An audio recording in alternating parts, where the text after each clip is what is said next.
So, kakatapos ko lang mag-swatch nung Hottie Cosmetic dun sa naunang video ko after nito. So, tinanggal ko lang siya. So, originally kasi meron akong color dito na parang lip oil din. Tas, medyo nag-pink siya.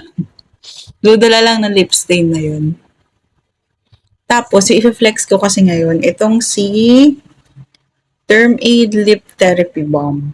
So, this is a lip balm na walang kulay. So, ganito siya kahaba. Actually, bawas ko na nga to. Mas mahaba pa to ng konti. Tapos, wala siyang color ha. Pakita ko. Yeah. See? Wala siyang color pero makakapagbigay siya ng konting shine sa labi mo kasi nga wala siyang color na lip balm. Kung nasaan wala. So, lagay ko siya ngayon. Hindi na ako gagamit ng salamin. Wala naman siya color. Ayan o. Oh. Ang maganda kasi dito, pwede siya sa babae or lalaki. Basta gusto mo moisturize yung lips mo, why not gamitin mo to? Kasi ang lip balm naman or any skincare, hindi naman siya limited sa babae lang. So, kung gusto mo talagang ingatan yung balat mo, pwede kang gumamit ng lip balm, ng mga skincare, ganyan, or lip care, ganyan.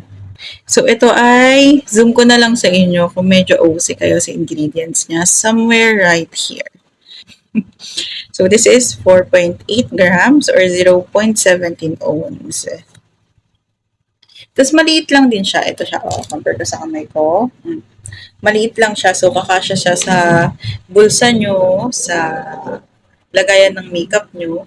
Tapos, syempre, kung bago kayo maglagay ng lipstick, kung gusto nyo moisturize yung lips nyo, pwede naman. So, ilalagay ko na lang yung basket dyan if you're interested in this one. Affordable lang din to.